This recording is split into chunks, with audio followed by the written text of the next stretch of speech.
Hello everyone, welcome to ZP Productions. I'm Richard here, and today we'll be covering a topic on dynamic range. This is the first video of part of my series on how photography works, and dynamic range will affect how you shoot in the future, outdoors especially.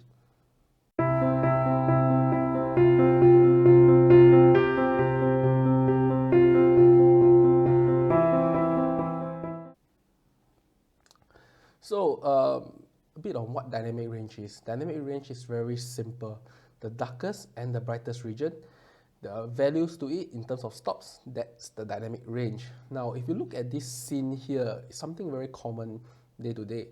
You have the sun, the sky, and some trees and the shaded region. So the shaded regions are definitely the darkest region, while the brightest region are, of course, the sky, the clouds, right? So in day to day, our eyes sees it quite well. We get to see the sky, we get to see the colors of the sky, the cloud shapes, and then when we look at the darkest region, we can also make sense of the details. Of course, it's not just the eyes. Our brains are doing quite a bit on processing to make this all possible. Now, if we actually look at the camera itself, and I believe most of you who do photography will face the same thing. If you properly expose the sky, you'll notice that the darkest region are too dark. They are already, something that you can't even make sense of what's inside. And if you do the reverse and shoot and expose based on the darkest region of the shot, the sky will be absolutely overexposed. It will be sheet white on your preview on your camera. Now, why is that so?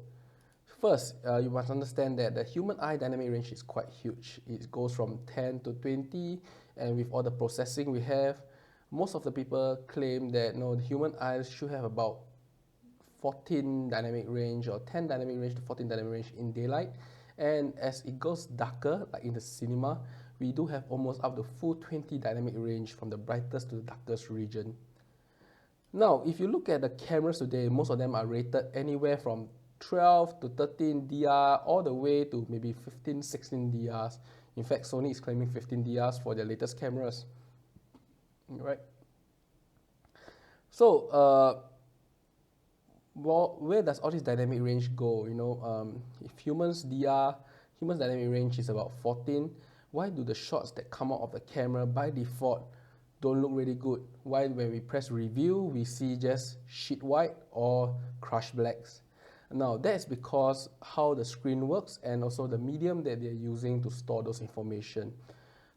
In cameras, we can store in two medium, RAW and JPEG.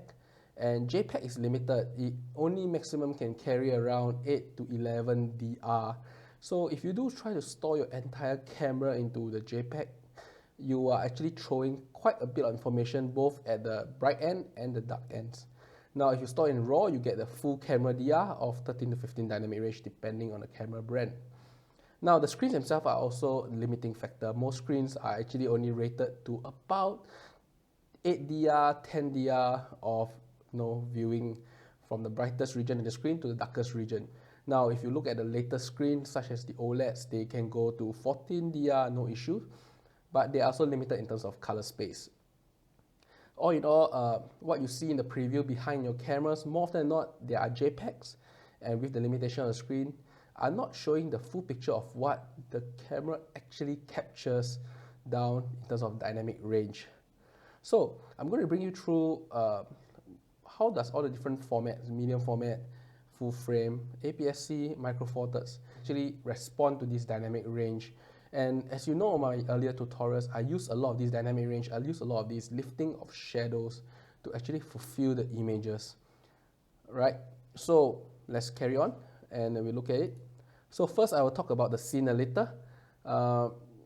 My shots today are all done with push-in in mind. So as you can see here, this is push-in. Let's reset first the shot to how it looks like in default. No, this scene was created with our special guest, Push-in here.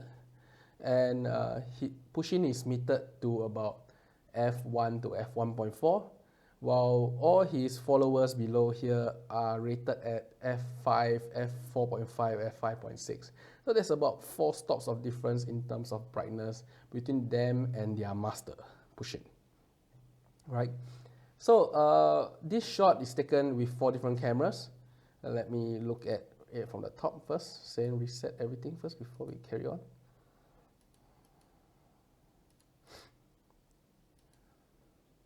So looking at all the 4 different shots, right? This is the XT2, this is the EM1X, this is the GFX, and this is the Nikon Z6. You can see some of them on the table here also, right? They represent medium format, full frame, APS-C, and micro four thirds. All of them have relatively good dynamic range. In fact, EM1X is rated to about, I think, 12 or 13 dynamic range, while the GFX is rated about 14 plus dynamic range. At least that's what claimed by their manufacturers.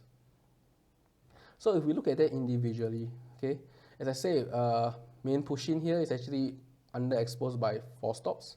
So if we look at it as a whole and we increase everybody by 3 stops, that should be fine. You should bring main push-in up to about a relatively good viewing brightness. So let's do it.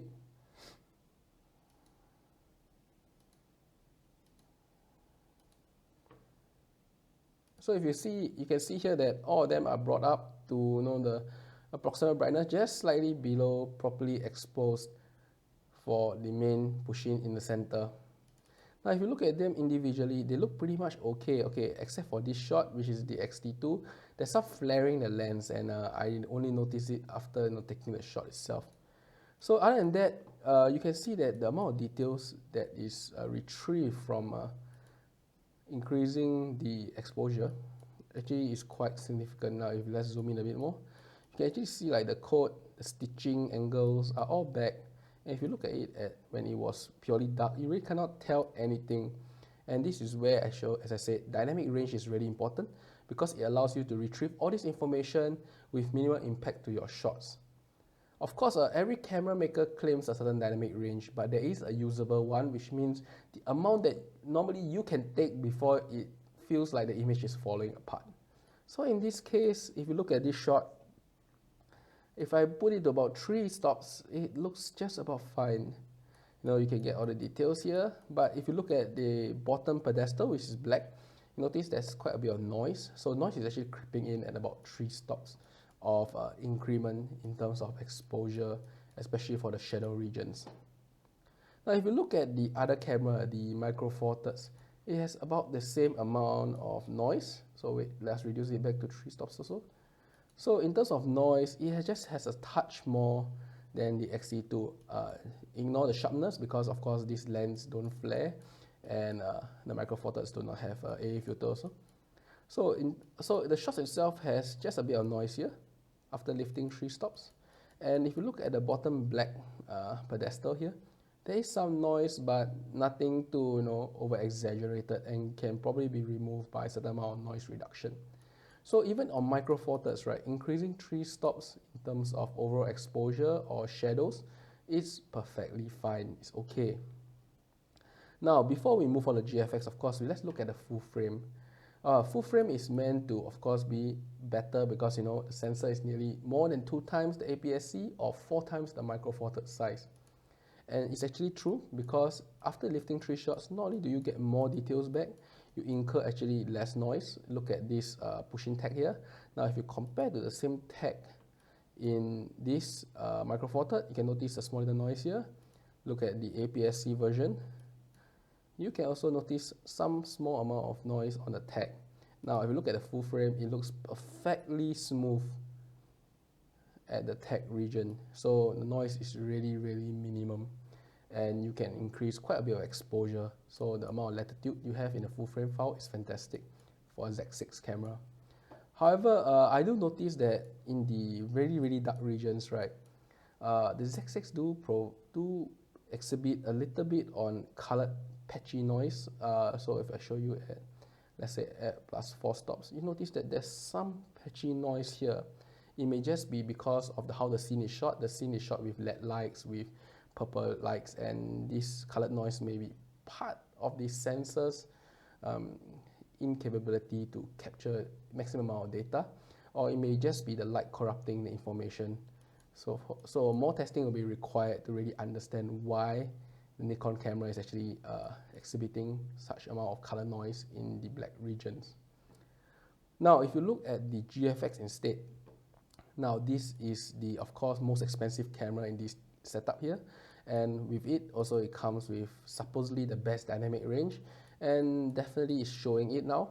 Now, with almost 4 stops of increment, you notice that in terms of details, in terms of amount, the colors, everything are brought up well, and there's almost no noise. Look at this tag. At 4 stops, there's almost insignificant amount of noise. And if you go all the way down to the black pedestal, if you notice, 4 stops have almost no noise on the pedestal itself. In fact, only lifting it to 5, you will see some scrunchiness in the pedestal.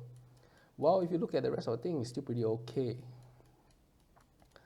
So of course, dynamic range is really important, and my past tutorials, normally I lift them up to 2 to 3 stops, and as I can show you here, APS-C and the Micro Four Third do not have such an issue of lifting shadows if it's just 2 or 3 stops. And definitely whatever that is being shown on my channel can be done with APS-C cameras. You should be comfortable in doing that. And when you shoot outdoor, you should always remember that the shadow has a lot of information left for you to utilize. So if you notice, dynamic range is of course both bright and dark. Now, why do we not underexpose the bright regions instead? Because you can imagine sensor is like a cup and you fill up with water. So once you fill up too much water, it just spills over, and it just the information is wasted. So exactly for a digital sensor, when you do fill up with too much light, it just goes shit white. And once it reaches that point, there is no information left. Coupled that most manufacturers actually prefer to calibrate their sensors to retrieve maximum amount of shadow, and for the highlights, you just have to make sure that they are not clipped. And this is what happens when it's actually clipped itself. So the same shot here is shot 2 stops brighter, and this region here are totally clipped, and no amount of recovery can solve it. In fact, most manufacturers only lift about a headroom of 1 stop from the JPEG clipping in the RAW. So when the JPEG clips, it's almost guaranteed that the RAW will be clipping in just a little bit of shifting of exposure. So it's always best to make sure that nothing clips, or if those things that clips, they should be clipped. For example, white clouds. Now, a white cloud is always white, so it doesn't matter how white it is. So for those really bright parts of the cloud, clipping them is fine, but for the rest of the sky, try not to clip it even in your preview, and therefore you can recover those information. Now, this is pretty much all about dynamic range I'm talking about. Just remember that your camera is actually capturing a lot more information than it is showing in the previews, than it is showing in the JPEG. Therefore, when you take your shots, do keep them in mind. And if you follow my tutorials, you expose to the right, which means exposing it to the brightest part, but just before it clips. That's very important, because most of these modern cameras can easily recover three stops of shadows without actually incurring any degradation, serious degradation in terms of image quality. I hope you enjoy this small little talk I have on how photography works. And dynamic range is really important. Knowing your camera dynamic range, especially the usable dynamic range, after after taking consideration things like noise and details, you can definitely maximize your cameras outdoor in terms of photo shoot. And also when you do lighting, you can also know how much brightness and darkness you can take in a single shot. I hope you enjoy it, and see you next time.